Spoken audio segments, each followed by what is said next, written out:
Dear students of class 9th, this is the fourth video and it is related to physical features of India. So before going to the new topic Indian desert, let us start from the last topic what we discussed in the previous video. So we will start from Ghats. Western Ghats and the Eastern Ghats. These are the two Ghats what we are getting. So, with regard to the Western Ghats, they are marking the western edge of the Deccan Plateau. So, these are the chain of hills. And with regard to the Eastern Ghats are forming the eastern boundary, or you can say the eastern edge of the Deccan Plateau. And just like Western Ghats, these are also the chain of hills. So from this topic, one question is very important you may be getting. Differentiate between the Western Ghats and the Eastern Ghats. So if you are getting the question to differentiate between Western Ghats and the Eastern Ghats, some of the relevant points which can be included here.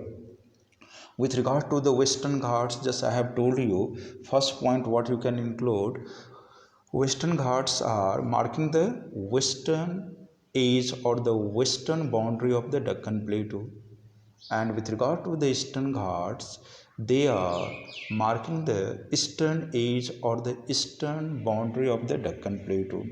Second point what you can add here is that with regard to the Western Ghats, they are regular and continuous. If you see Western Ghat, what you will notice, they are regular and continuous and can be crossed through the passes only. And with regard to the passes, these are the natural routes across the mountains or the hills.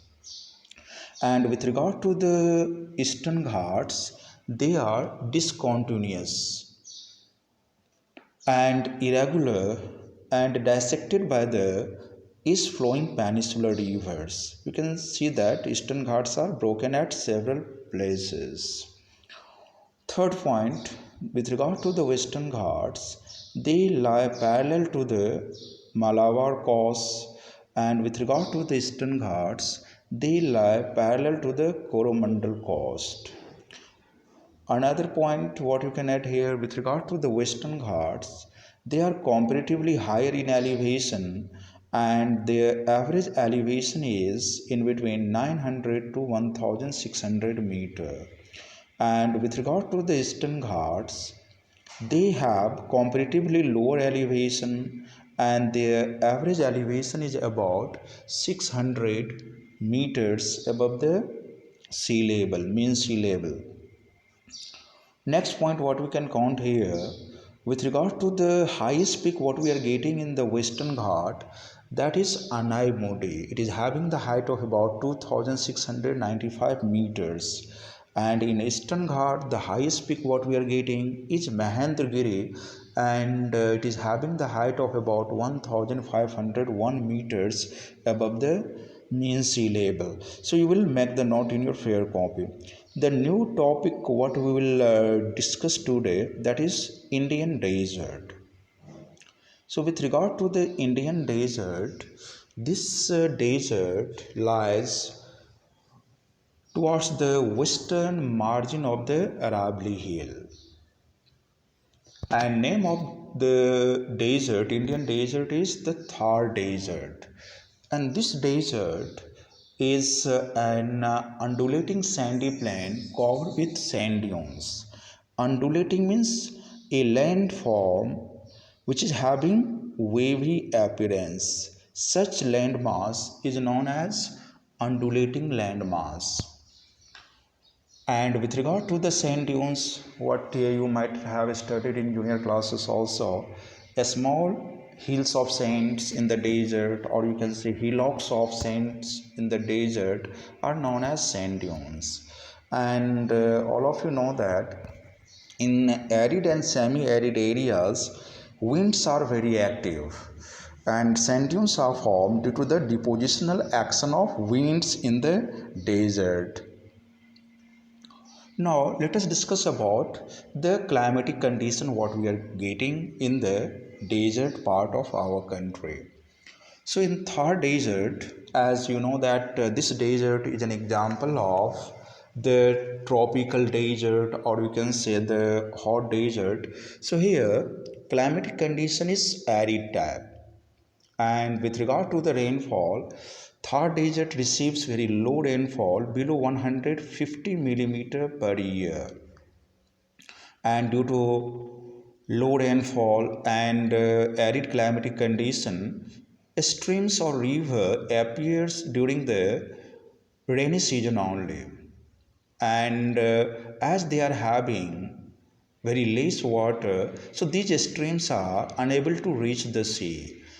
Luni is the only large river in the Thar Desert, or you can say the Indian Desert. And just I have told you that it is having arid climatic condition, amount of rainfall is very low. So in Thar Desert, the diurnal range of temperature and also the annual range of temperature both remain high throughout the year. So what is diurnal range of temperature? In very simple sentence, what we can say, the difference between the maximum day temperature and minimum temperature at night is known as diurnal range of temperature. And with regard to the annual range of temperature, that is the difference between temperature of the hottest and coldest months of a year.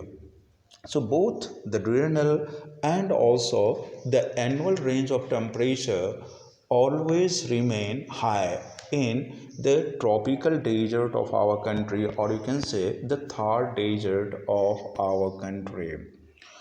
After that, we will discuss about another feature. All of you know that you might have studied in junior classes that in Thar desert we are getting sand dunes. Sand dunes are very common features what we are getting, and generally in Thar Desert, in most of the areas, we are getting crescent shaped sand dunes. Crescent shaped sand dunes in the sense, uh, in this form we are getting crescent shaped sand dunes, and these crescent shaped sand dunes are known as barchans. And near to the Indo-Pak border, we are getting longitudinal dunes. And with regard to the longitudinal sand dunes, these are the large elongated sand dunes lying parallel to the prevailing wind directions. So these longitudinal, or you can say large elongated sand dunes, are common near to the Indo-Pak border. So just I have told you the important features or the characteristics of the Indian desert, and from this also you will be getting question from this topic. Mention the characteristic of the great desert of India. So again I am telling you point wise, you will make the note. First point, it lies to the west of the Aravalli range. Second point, it occupies a major part of the state of Rajasthan and extends up to Sindh in Pakistan as Thar Desert. Another point, the land is generally sandy. Next point, the region is dry with hardly any rivers. Luni is the only river in this region. The another point what you can count here is that just I have told you that in this area amount of rainfall is very low, temperature remains very high throughout the year. So here we are getting one saltwater lake that is known as Sambar Lake, and the water of this lake is used for preparation of salt. So these are some of the features which can be included as answer. So for today it is sufficient. In the next video we will discuss the remaining part.